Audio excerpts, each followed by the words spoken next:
2001 വിഷു സീസണിൽ മലയാളത്തിൽ നിന്ന് റിലീസ് ചെയ്തത് 4 ചിത്രങ്ങളാണ്.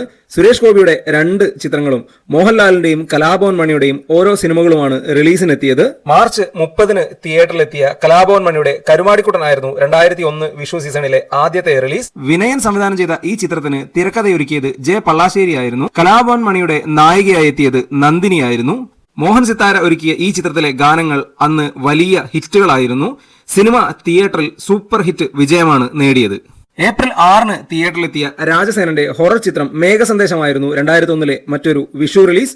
സുരേഷ് ഗോപി നായകനായ ഈ ചിത്രത്തിൽ ഹൊറർ സീനുകൾ മികവ് പുലർത്തിയെങ്കിലും സമ്മിശ്ര പ്രതികരണമാണ് തിയേറ്ററിൽ നിന്ന് ലഭിച്ചത്.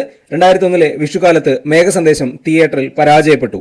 2001 വിഷു സീസണിൽ തിയേറ്ററിലെത്തിയ സുരേഷ് ഗോപിയുടെ മറ്റൊരു ചിത്രമായിരുന്നു ലാൽ ജോസ് സംവിധാനം ചെയ്ത രണ്ടാം ഭാവം.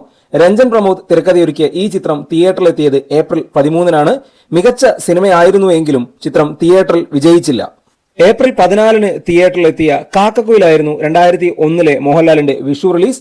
പ്രിയദർശൻ, മോഹൻലാൽ, മുകേഷ് ടീമിന്റെ ഈ ചിത്രം വലിയ ഹൈപ്പിലാണ് തിയേറ്ററിലെത്തിയത്. വലിയ പ്രതീക്ഷയിൽ റിലീസ് ചെയ്തെങ്കിലും ആ പ്രതീക്ഷ നിലനിർത്താൻ കാക്കക്കുയിലിനായില്ല. ഗംഭീര ഇനീഷ്യൽ കളക്ഷനിൽ തുടങ്ങിയ കാക്കക്കുയിൽ പക്ഷേ സമ്മിശ്ര പ്രതികരണമാണ് നേടിയത്. അതിനാൽ തന്നെ ഇനീഷ്യൽ കളക്ഷന്റെ കുതിപ്പ് പിന്നീട് നിലനിർത്താനായില്ല.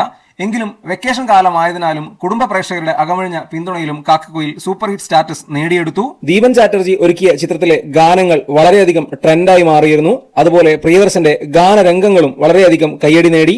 4 ചിത്രങ്ങൾ മത്സരിക്കാനെത്തിയ 2001-ലെ വിഷു സീസണിൽ കലാഭവൻ മണി വിനയൻ ടീമിന്റെ കരുമാടിക്കുട്ടനാണ് വിന്നറായത്. മോഹൻലാലിന്റെ കാക്കക്കുയിൽ സൂപ്പർ ഹിറ്റായി മാറുകയും ചെയ്തു. വിഷുവിനെത്തിയ 2 സിനിമകളും മികച്ചതായിരുന്നിട്ടും സുരേഷ് ഗോപി ചിത്രങ്ങൾ പരാജയമായി മാറി.